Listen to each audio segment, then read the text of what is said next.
Ahojte, v tomto videu si prejdeme maturitu 2017 Part 2 Cape Town. Cape Town, kapské mesto. Cape Town is known as the mother city, Kaapstad in Afrikaans, the native language of some white South Africans and all colors, as people of mixed ethnicities are still called in South Africa. Kapské mesto je známe ako, už tu nám doplnili to S, ako materské mesto Kaapstad v afrikánštine, pôvodnom jazyku niektorých bielých juhoafričanov a všetkých farebných, ako ľudia zmiešaných etník sú stále nazývaní v Južnej Afrike. Čiže tu sme dostali as people of mixed ethnicities are still called. Sú nazývaní. Že máme tu vytvorený trpný rod. Are still called in South Africa.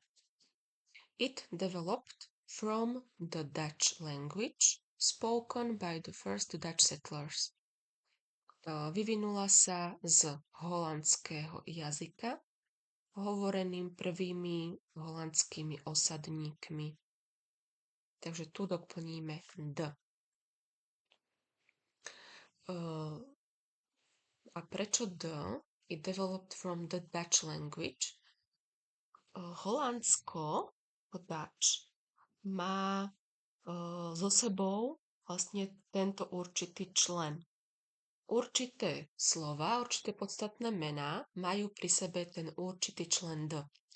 Napríklad aj the Queen, the Sun, the Dutch, alebo the Dutch language.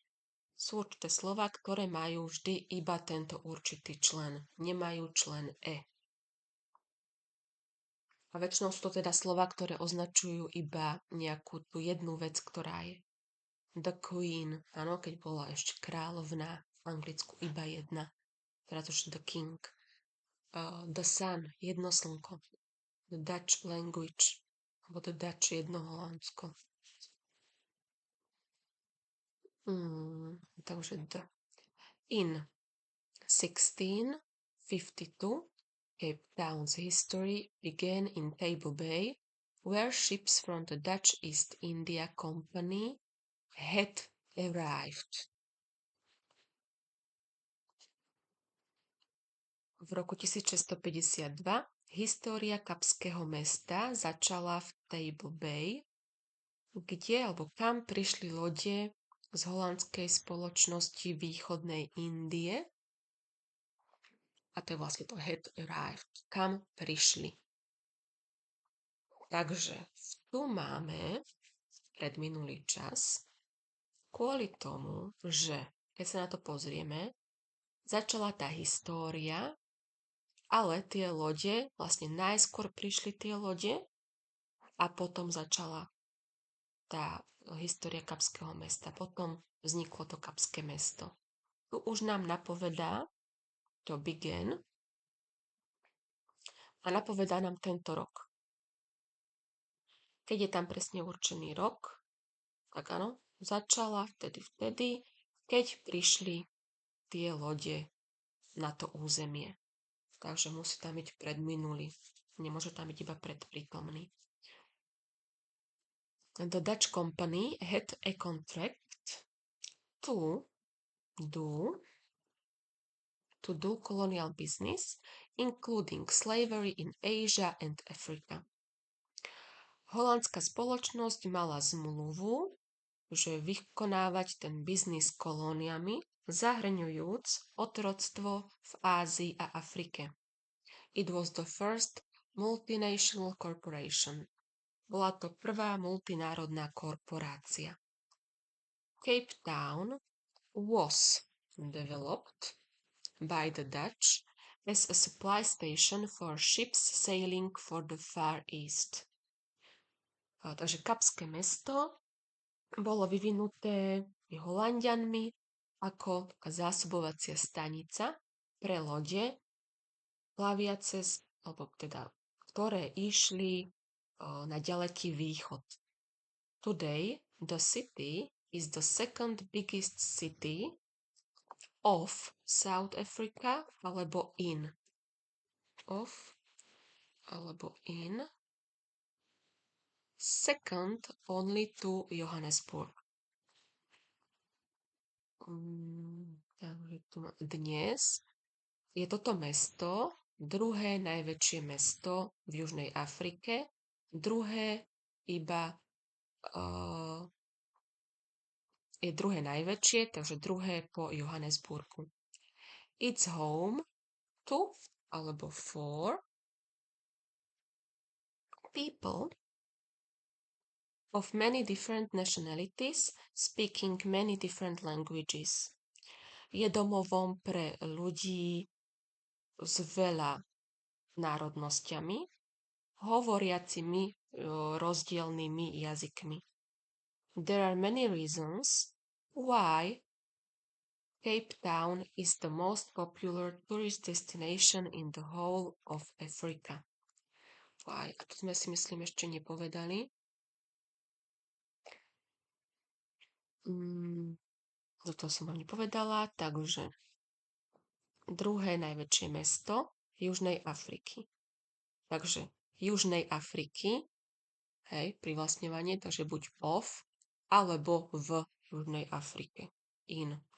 Jedno z toho, ktoré dáte, uznajú.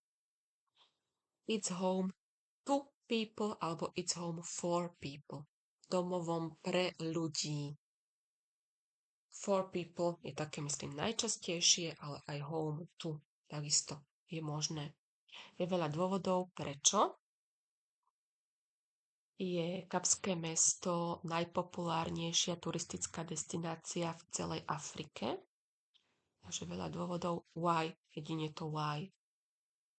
Nezabúdať, že môžu tu byť aj tieto druhy spojok. Why, where, tak ďalej. Takže prečo je tým a tým. Napoveda nám toto, že je veľa dôvodov.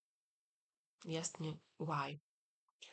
South Africans speak a special kind of English, having their own accent and vocabulary. Tí juhoafričania hovoria špeciálnym druhom angličtiny, majú svoj vlastný akcent a slovíčka. For this reason, native English speakers from other countries, a tu už máme viac na výber, buď don't, alebo can't, cannot, wouldn't, won't understand some South African words, such as tekkie for a pickup truck and tekkies for trainers. Takže z tohto dôvodu tí pôvodní anglicky hovoriaci ľudia z iných krajín a teda rozumejú sám South African, to by malo byť nerozumejú. Ano? Že kvôli tomu, že majú svoj akcent, svoje slovíčka, tak, že základ, základné don't understand, asi podľa významu, ale uznali by aj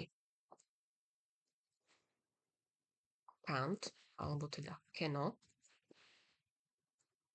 alebo wouldn't a ešte aj won't. Všetky tieto by uznali. Vlastne vo všetkých je spravený zápor.